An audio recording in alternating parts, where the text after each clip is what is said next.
Hi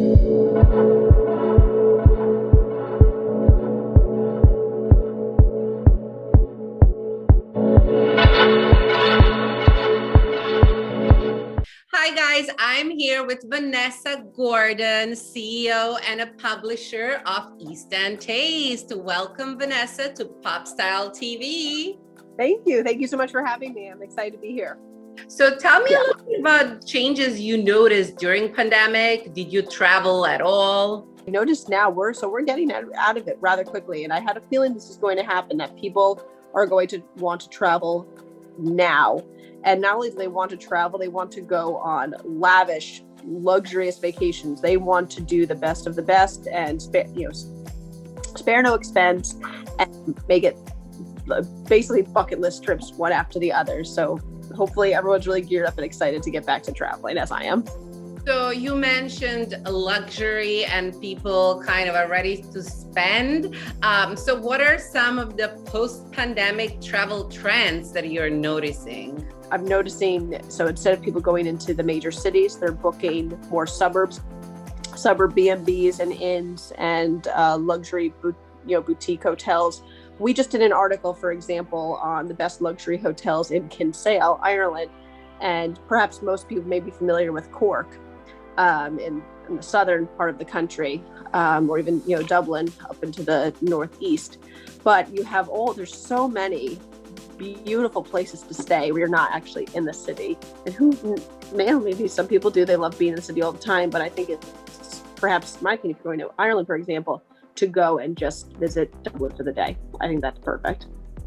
So, and when it comes to airlines, do you find them that they're downgrading a lot or maybe trying to make travel more special? What are your thoughts on that? Nothing's included.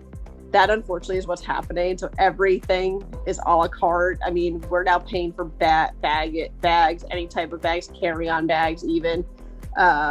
The only, little ways that perhaps may, alleviate that is, again, working with a travel agent. But I also recommend too is to invest in lounge access, whether that be simply the priority pass.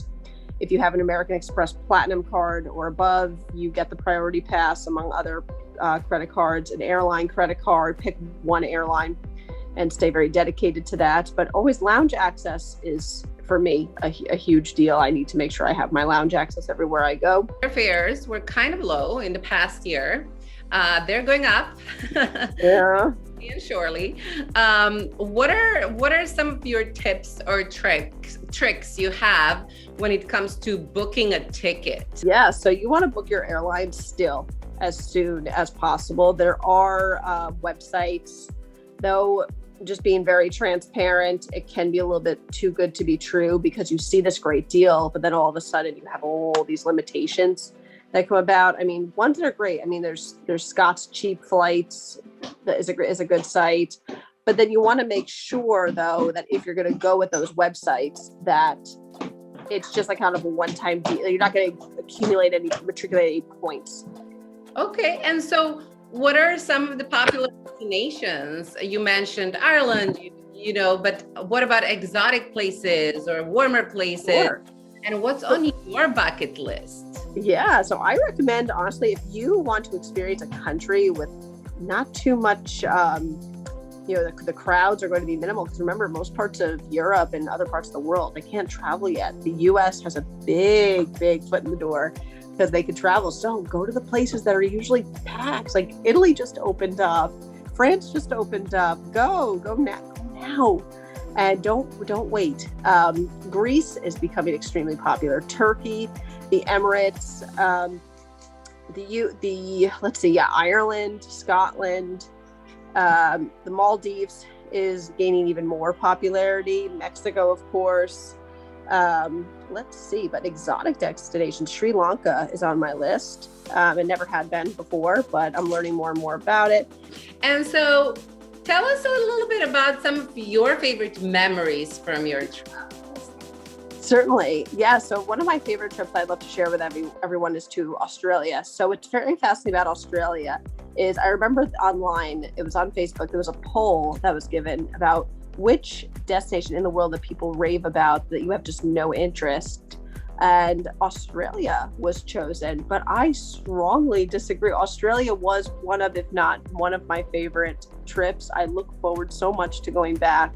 Not only were the people so kind and friendly, the food was excellent. The coffee in Melbourne was some of the best I've ever had. The food is very colorful there, very photogenic. Everything's also, most importantly, very reasonably priced. You have beautiful vineyards outside of Melbourne and Sydney. I also find too with Australia, go outside of the cities. You have the Yarra Valley and the Mornington Peninsula outside of Melbourne, and then you have the Blue Mountains outside of Sydney. So there's so much to see and do. You could easily spend a month in Australia and not be bored. What is Interactive Hamptons Brunch? Sure. So the Hamptons Interactive Brunch is an afternoon event on a Saturday. Usually it takes place in July. It's a few hours, 3 to 4 hours of mix and mingling. There's of course there's food, plenty of drinks, champagne. It's an afternoon really of a brunch, but there's also experiential opportunities with different brands. We get to, meet different fashion designers and small business owners. You get to be pampered, so there's that wellness aspect, and I'm actually well known for giving out really, really generous gift bags.